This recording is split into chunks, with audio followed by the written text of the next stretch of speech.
Opa, fala pessoal! Eu estou muito feliz aqui porque o cenário de investimentos para 2024, falando de fundos imobiliários, é muito positivo. E eu vou te listar aqui algumas ideias de investimento com os melhores fundos imobiliários para 2024. Preparei bastante conteúdo aqui na tela do meu computador para compartilhar com você. Me diz aí, você está comprando fundos imobiliários? Está otimista para 2024? Deixa aqui nos comentários, porque assim eu posso te ajudar também com dúvidas, sugestões e etc. Você está investindo? Está otimista? O que vai acontecer em 2024 com os fundos imobiliários? Comenta aqui embaixo.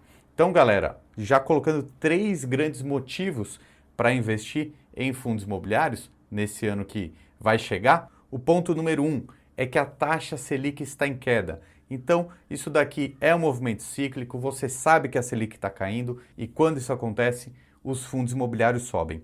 Esse movimento já começou, eu vou compartilhar minha tela aqui, primeiro para mostrar esse histórico do IFIX, que é a grande média dos fundos imobiliários.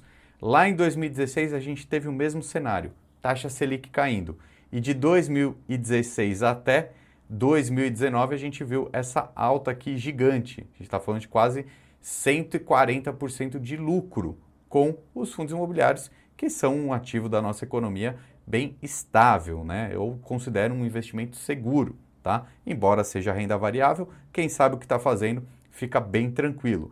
E esse movimento da taxa Selic em baixa e IFIX em alta, que aconteceu em 2016, 2017, 2018, está acontecendo agora de novo. Se você olhar aqui um gráfico bem menor aqui, ó, vamos pegar só esse ano aqui de 2023, a gente já vê essa pernada de alta aqui, que deve continuar acontecendo. Então, o primeiro ponto é que a taxa Selic ela influencia muito todos os investimentos e a queda da taxa Selic é positiva para os fundos imobiliários. Outro grande bom motivo, o segundo grande motivo aqui para investir em fundos imobiliários nesse ano, bom, a gente sabe que os fundos imobiliários pagam muitos dividendos. Os dividendos são grandes. Eu não sei se você já me segue lá no Instagram também, ó, procura lá, Lucro FC, tá bom? Tá verificado aqui e veja essa notícia que eu coloquei lá.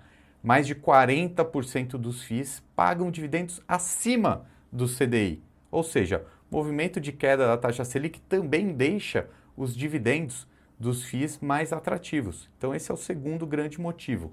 E o terceiro é que ainda existem boas opções, tem muito fundo imobiliário barato ainda, tá? Dá tempo ainda de aproveitar essa festa aí, é isso que eu estou brincando, a festa ainda nem começou dos fundos imobiliários, tá bom? E aí eu vou começar a listar aqui esses 10 fundos imobiliários, 10 ideias dos melhores FIIs para 2024 que eu peguei dessa matéria aqui, ó, 10 fundos imobiliários baratos para ficar de olho aqui em 2024 do site Inteligência Financeira. Obviamente tem alguns analistas aqui que assinaram essas ideias de investimento, vale a gente comentar então que são fundos baratos, tá? Aqui na matéria a gente tem fundos de papéis e de tijolos. Os fundos de papéis baratos é muito pela ideia do reajuste de patrimônio, né? Porque esses imóveis são avaliados. Se um fundo de tijolo tem uma cesta de imóveis lá dentro, tem reavaliação desses imóveis. E aí pode ser que o preço que a gente está vendo lá na tela esteja mais alto, tá bom? Então, já começando a listar aqui, a gente vai ver primeiro essas ideias de fundos de papéis, tá? Temos 3 opções aqui, o KNIP11, o RBRR11 e o CTPS11. Então veja, aqui são 3 fundos imobiliários de papéis com características bem parecidas, que são muitos contratos atrelados à inflação. E por que eles ficaram baratos? Porque simplesmente muita gente deixou de investir em fundos de papéis, está indo tudo para fundo de tijolo, por exemplo, e aí a cotação desses FIIs estão caindo. Mas a gente está comprando para longo prazo, então é uma maneira de comprar barato. Eu acho que para 2024 os fundos que vão performar melhor são os tijolos, mas eu não posso fechar o olho para um monte de fundo que está ficando baratinho, né? Então veja, aqui a gente tem na matéria vários analistas falando, por exemplo, o Bruno Viveiros, que é lá da Warren, falando exatamente sobre isso, sobre esse desconto, que o que está mais descontado é o CPTS11. A Isabela Suleiman, que é da Genial, dizendo aqui que esses fundos que ela listou, o KNPI e o RBRR, estão entregando mais ou menos IPCA mais 8, né? Isso sem contar a possibilidade da valorização dessa cota. Então, não podemos fechar os olhos para os fundos de papéis. Agora, fundo de tijolo, quais são os mais recomendados? Temos aqui logística e shoppings principalmente, tá bom? BRCO, o BRCO ele é um fundo que ele está sendo bem recomendado aqui, né? A Carolina da EQI recomenda o BRCO, embora tenha uma tempestade perfeita aqui, né? Porque o BRCO ele teve alguns contratos com alguns inquilinos, Carrefour, acho que Grupo Pão de Açúcar, se não me engano, que saíram dos imóveis. Mas o que o pessoal aqui está dizendo é que os imóveis são muito bem localizados, eles são muito próximos à capital de São Paulo. Então vai ser, até certo ponto, tranquilo locar novamente para novos inquilinos e aí continuar com o dividendo. O segundo fundo de logística aqui recomendado é o BTLG11. Todo mundo está dizendo aqui que a nova emissão que eles fizeram, então eles captaram recurso, isso foi positivo, porque assim eles têm dinheiro para comprar mais imóveis. E está aqui, ó, a Isabela da Genial dizendo o seguinte: vemos bastante melhora no rendimento de curto prazo, ou seja, no dividendo que ele vai pagar. O HGLG, mais um fundo de logística recomendado aqui.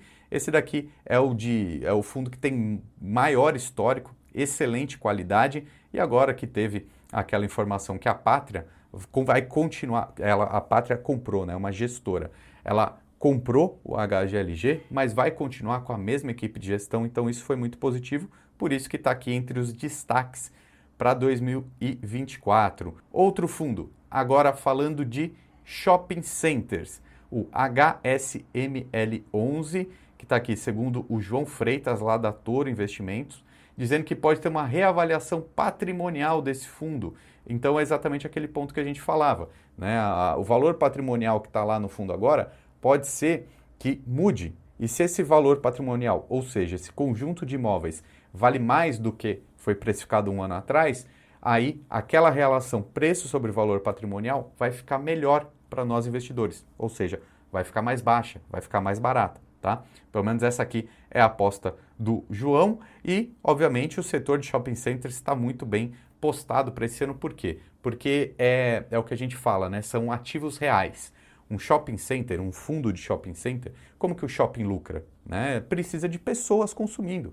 E as pessoas só vão lá consumir se elas estiverem com dinheiro. Então, a inflação precisa estar controlada, o PIB tem que estar crescendo, a economia do país tem que estar boa, né? Então é isso que a gente está vendo acontecer agora no final de 23 para 2024 também. Os fundos de shopping estão entre os mais recomendados.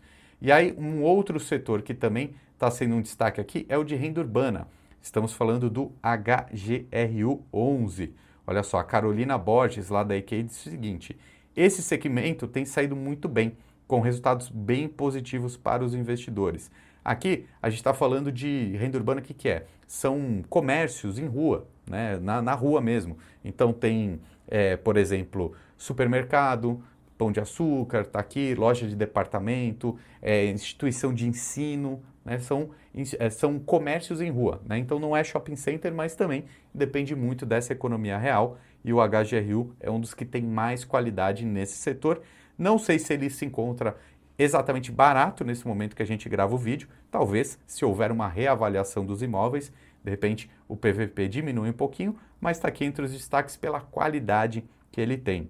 E agora, outros dois fundos que estão aqui aparecendo na tela são os fundos de laje corporativa, ou seja, escritórios. Aqui a gente precisa tomar um pouquinho de cuidado, tá? Por quê? Porque o setor de escritórios é o que ficou mais para trás. É o mais barato, sem dúvida, mas ele é o que mais depende da melhora da economia como um todo, né? Das empresas quererem alugar escritórios, né? Então as empresas precisam estar fortes, né? E obviamente demora. E também é o setor que tem a maior oferta, ou seja, se você é dono de uma empresa, você precisa contratar uma laje corporativa, um escritório, você tem dezenas, centenas de opções, seja nas grandes cidades ou nas cidades pequenas. Então, nesse mercado, o que acontece? Primeiro são locados, né? Primeiro acaba o aluguel ali, a disponibilidade, dos imóveis que têm mais qualidade e melhor localização. Então, são aqueles imóveis tidos como AAA, né? Aquela classificação AAA, e normalmente de setores muito demandados. Por exemplo, quando a gente fala de lajes corporativas, a região da Faria Lima é o top, é o mais procurado. Então, o que acontece? Primeiro vão ser locados esses imóveis, depois vão indo as outras opções. Então, a gente até está vendo aqui na matéria, por exemplo, ó, o setor premium de São Paulo, Faria Lima, Itaim Bibi e Avenida Paulista. Tem fundo que está com desconto de 30% a 40%, porque a gestão está com dificuldade de locar, né? Como diz aqui a Carolina lá da EQI. Mas quais são os dois destaques nesse setor? Dito isso, primeiro, o PVBI, tá? Porque o PVBI ele está praticamente com uma vacância muito baixa, né? Então ele é um imóvel que mostra que tem bastante qualidade, embora ele não esteja baratinho lá na bolsa não, tá? Agora um que está muito barato é o JSRE 11, tá bom? O pessoal diz aqui, ó, quase 40% de desconto. Ele está com dificuldade de alugar alguns imóveis, então ele tem bastante imóvel dentro dele. Alguns ele ainda não conseguiu alugar. Mas o que o pessoal está dizendo aqui é o seguinte, 40% de desconto no valor patrimonial, até que está um preço interessante. Embora o pessoal aqui fale também, né, a Carolina, lá da EQI, dizendo que é o fundo mais arriscado da carteira dela, tá bom? Então fica esse alerta aqui. Lajes corporativas estão extremamente baratas? Sim, mas é o que tem um pouquinho mais de risco também. Risco de não alugar, ou seja, risco de vacância, né? Então você ficar, sei lá, um ano sem alugar, é dividendo que não entra, né? E também o outro risco é da economia não ficar tão boa assim por muito tempo, a ponto de conseguir fazer com que tudo seja alugado dentro das lajes. E agora, galera, mais um convite muito legal para você. Pega esse link que eu vou deixar aqui na descrição e daqui a pouco vai aparecer aqui na tela também, porque eu preparei uma série de 3 vídeos que não vem aqui para o YouTube, que se chama A Trilha do Lucro. Lá eu vou falar como eu conquistei minha autonomia financeira, como você monta uma carteira diversificada para aproveitar tanto fundos imobiliários quanto ações, renda fixa, investimento no exterior. Pega esse link aqui, se cadastra, você já ganha uma planilha gratuita e você vai ser avisado desses vídeos que não vem aqui para o YouTube, tá bom? Então aproveita, clica nessa imagem que está aparecendo aqui ou pega esse link na descrição. Um abraço e até mais!